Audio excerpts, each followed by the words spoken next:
Claudia Catania, and you're listening to Playing on Air. Our play today is Milton Bradley by playwright Peter Sagal. His play opens in the sitting room of a funeral chapel. Mark Sapstein, the son of the deceased, is played by Bob Balaban, and Michael Stuhlbarg plays Rabbi Schoenberg. Mr. Sapstein? Hello, I'm Rabbi Schoenberg. Hello. Hello.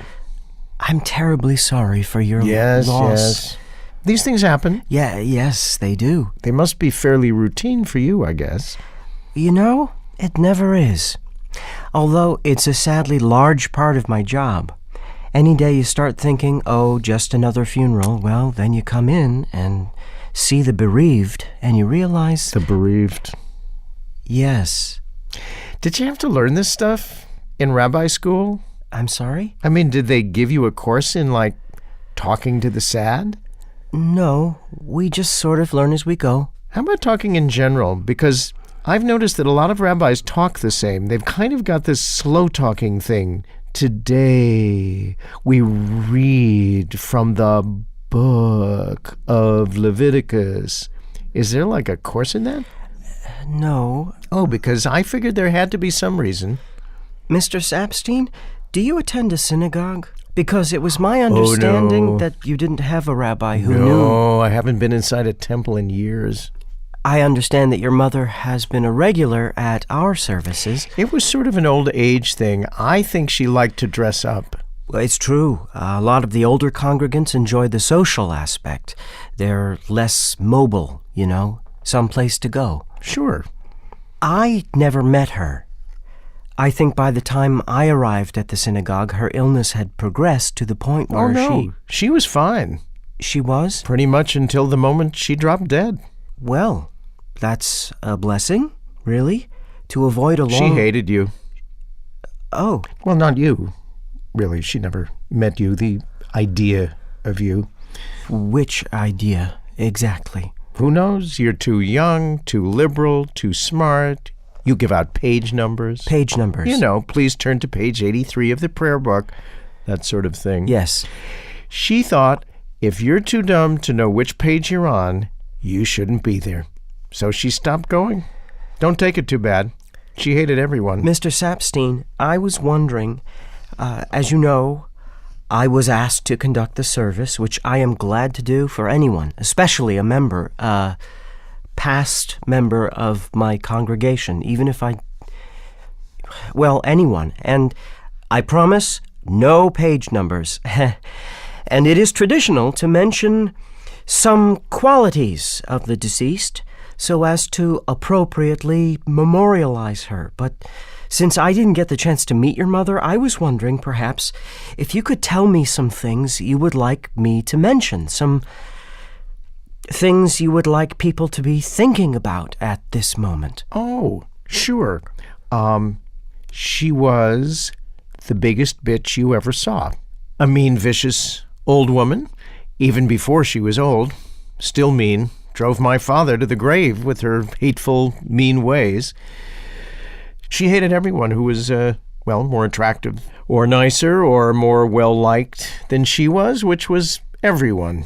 She was vain and a manipulator and a hypochondriac, which, come to think of it, was probably just another way to manipulate people. So you don't have to add that. Let's see. Anytime she saw you taking pleasure in something, some small thing, she'd ruin it. When I was a kid, I had a skateboard, just a skateboard. Used to ride it down the street. She destroyed it with a sledgehammer. No, I take that back. She made me destroy it with a sledgehammer.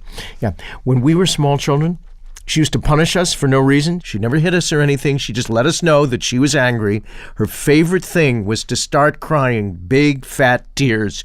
You hurt Mommy's feelings. Go to your room. And we'd go to our room because what the hell did we know? I remember once, I must have been 6, and I finally said, "What did I do, Mommy?" And she said, "If you have to ask, you don't really love Mommy." Everything we ever did or tried to do, she told us it wasn't a smart idea or wouldn't work. You know the nonsense things that kids do, the drawings of like little houses and horses and stuff, and every mother in America would pin them up and be so proud. She would always say the same thing. What is that? Not, what is that? Like expressing some enthusiasm and wonder, but what is that? Like she knew, and we hadn't figured it out yet. Oh, we did, though. It was sufficient. You know, I look back now.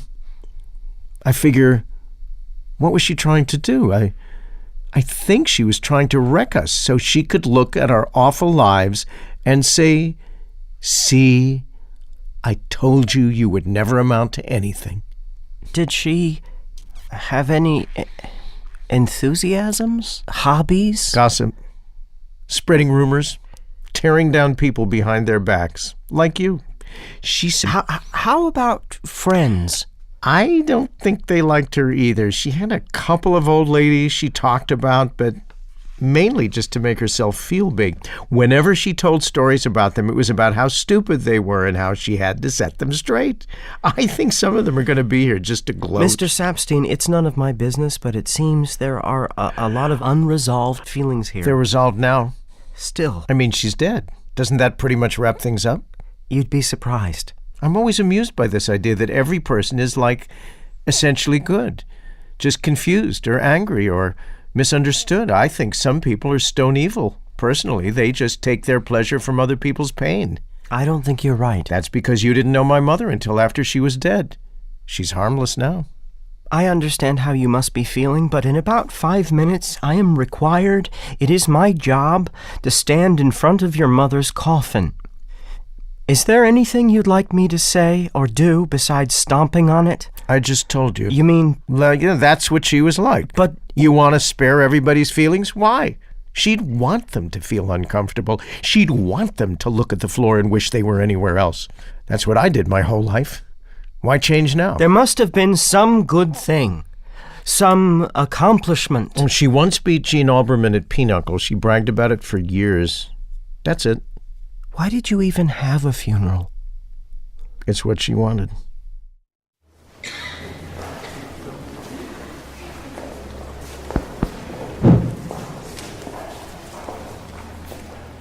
We are gathered here today to say a final farewell to Mrs. Sophie Sapstein, a mother, a wife, a member of our community for her entire life.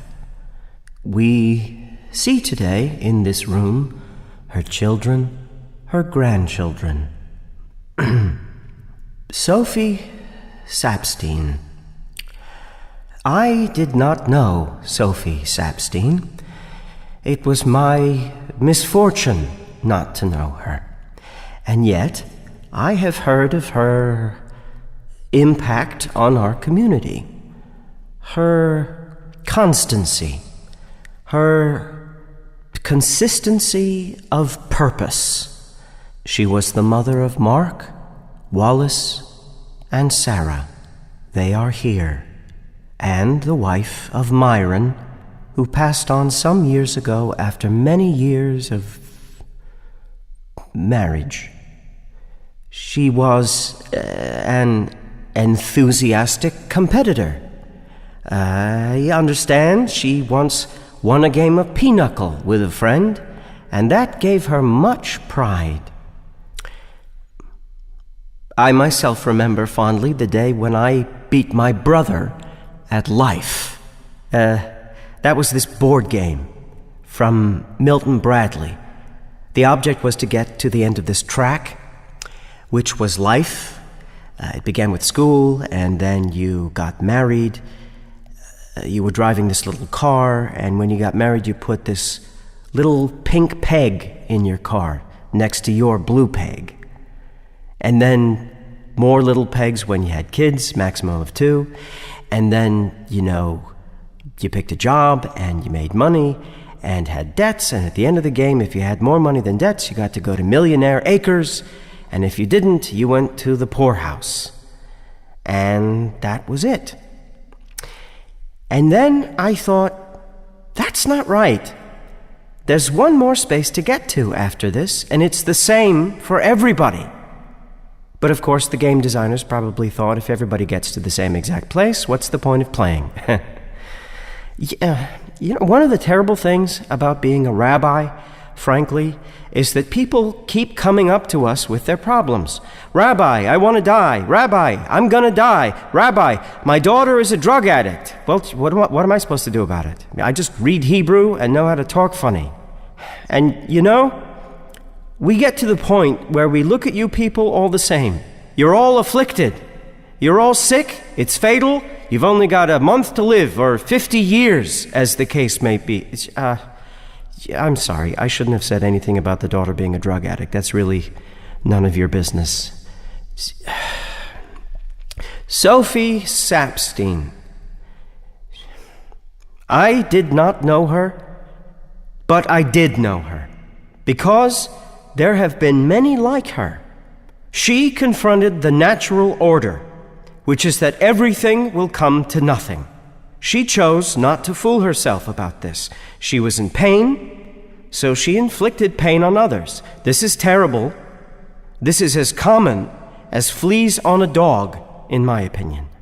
So, do we mourn such a person? Why should we mourn such a person? Isn't the world better off? Maybe. But the world, to be perfectly frank, would probably be better off without all of us. You, her family, Sophie Sapstein gave you life. You, and you, and you. And then through you, she gave it to your children. And that may be the worst thing she ever did. Because inherent in that gift was this moment when you will lie insensate, vanished, forever in a box, and someone who did not know you tries to avoid making everyone feel awkward. We Jews, we don't allow cremation. The supposed reason is we're all going to need our bodies when the Messiah comes. But I think it's because the rabbis knew the value of a souvenir. We are, after all, a people who began by spending 40 years schlepping a box through the desert. Sophie Sapstein will always be there, in this box, in plot 45 West 118 of the Beth Shalom Jewish Cemetery off exit 22A. You won't visit her, probably, but they will mow over her marker so it can be seen, and she will be there in her silence, doing what the dead do, which is to reproach us for pretending that anything we do, any act of kindness or compassion, will prevent us from joining them. We all will end the game in the same space, and it is our defining absurdity to pretend that it matters how we get there. So, let us say to Sophie Sapstein, a mean old lady who leaves no one sadder for her departure, you made it. You won. Congratulations to you, Sophie. And you know what? All of us here, we will win as well. We will try to do so more gracefully, more kindly than Sophie did, but we will be here someday. And we will want it said of us, as we say of Sophie, that we did not fail to rise up every day and act as if the smallest of things mattered tremendously, one way or another. Now, please rise for the Kaddish. That was Milton Bradley by Peter Sagal. The role of Mark Sapstein was played by Bob Balaban, and the role of Rabbi Alan Schoenberg was played by Michael Stuhlbarg. Thanks for making time for this interview, Peter. It's great to have you. Oh, it's my pleasure. Most people know you as the host of Public Radio's Wait, Wait, Don't Tell Me, but you also have a life in theater. What makes a good play in your estimation? Well, that's a good question. Story. More so than theme, more so than language.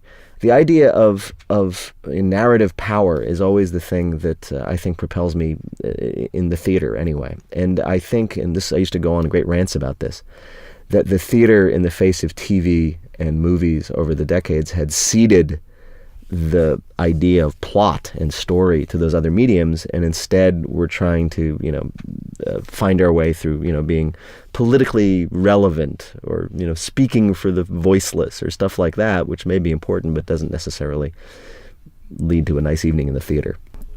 In your play, Milton Bradley, the character of Mark is under the impression that his mother can no longer hurt him because she's dead. Yes. And he's feeling liberated. Yes. But when the rabbi asks him, why did you even bother to have a funeral? Mark answers, because she would have wanted it. Are you saying there that Mark thus far fails to see that his mother's grip on him remains dead or alive? I'm not saying anything. Mark is. The cliche is write what you know, right? And I've always found it much more interesting and compelling in my case to write what you don't know but want to find out. My brother is a rabbi, and he told me the story of how he once had to deliver a eulogy for a woman whose children hated her. And he said to me, I asked him, what should I say? And they just told me how much they hated her, and I had to deliver a eulogy. And that was the end of my brother's story. And I said, well, how would you do that? And that's the impetus for the play. You asked me about that line at the end. Mm-hmm. He said it, I didn't. And so I guess, this is the standard playwright cop-out, but you'd have to ask him what he's aware of. And I'm certainly not. All I know is that's what he said. As to why he said it, your guess is as good as mine. Oh, so here you're not going to like this question then, because Mark says he believes that some people like his mother are stone evil. And, is there such a thing as stone evil in your mind, or stone good, for that matter? That's a good question. I mean, I don't know. I know, again, that Mark thinks so and the rabbi disagrees. I take no position. But I think that, one of the things about people I've noticed is the things that we believe about the world, that we say are objective facts, are really just things that we posit because it makes it easier for us to get through our day. If you're Mark and you say, my mother's just stone evil, that puts her beyond understanding, that puts her into the realm of the supernatural. And among other things, it saves him from the pain of having to think about her as a person and what she might be going through and what his behavior might have had anything to do with that. We don't know. It's not something he's interested in exploring. And so we don't get to explore it. From the rabbi's position, he's a rabbi. He can't believe people are evil and beyond redemption because he's in the job of redeeming them. And so these are two people who have, in the context of this short comic play, let us emphasize, have two different worldviews that have to be worked out in the context of this eulogy. And humorous as the play is, it explores profound questions about life and death. The rabbi believes that, like the Milton Bradley board game called Life, we all start at the same square.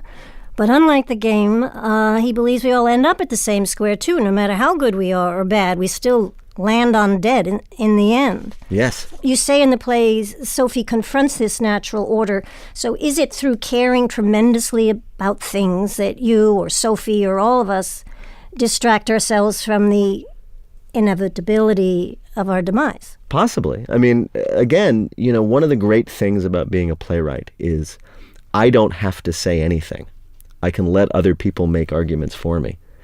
In the beginning of the play, Marx presents his position about what his mother was and what she was like. And the second part of the play is his response. And, you sit there and you say, okay, if I were this rabbi, what would he say? What would this rabbi say in this situation? And that's his argument. And it's a good argument. I'm not going to tell you that I, Peter Sagal, necessarily subscribe to everything in it. But it's a way of coping. It's a way of coping both with Sophie and with death. And if it works for people, if it makes sense to people, I thank the rabbi. The 18th century English man of letters, Horace Walpole, is attributed as saying, this world is a comedy to those that think, a tragedy to those that feel. Do you view life as more of a tragedy or a comedy? Well, it's funny that you asked me that question because one of the weird things about me is that I've done both comedy and tragedy, as they said of Shakespeare. That's the only, I think, comparison you can make between me and Shakespeare. In that, I do comedy every day for my radio show, which has been pretty successful. But back when I was a playwright, I was known for writing pretty dark plays. And in fact, all of my plays have some element of death in them. There's a sense in my plays of people desperately trying to come to terms with death, make some sense of their own lives in the face of it, make some sense of the death of a loved one. A friend of mine named Gene Weingarten likes to use a quote from Kafka, which is apparently apocryphal. And the quote is, "The meaning of life is that it ends." And there's something very sort of simple and profound, because you think about it, it's like, well, if it didn't end, then nothing much would really matter. If you had infinite time, then the importance of your choices in life really wouldn't matter, right? Because you just have another 100 years to try something else. So to the extent, let me put it this way, it's everything. There's tragic elements and there's comic elements. And I guess one of the lucky things about being me is that I've been able to scratch a little bit at the surfaces of both. You've been wonderful coming to talk with us, and my pleasure. I really think this is a special play. Well, thank you. I really appreciate that. This is exciting. These are two great, great actors. Thanks. I think so too. Thank you. Thank you. You've been listening to Playing on Air. Associate producer, Michelle O'Brien. Literary manager, Bonnie Antosh. Theme and play music, Tom Cochan. Recording and sound design, John Kilgore. Audio editing, Julia Melfi. Playing on Air is distributed by PRX. Follow us on Facebook, Twitter, Instagram. You can visit us at playingonair.org, where you can discover new shorts and interviews with amazing artists. Subscribe to Playing on Air on iTunes or wherever you get your podcasts. And to help us share great theater with new listeners nationwide, rate and review a show. It's the best way to spread the word. For Playing on Air, I'm your host, Claudia Catania. Thanks for listening.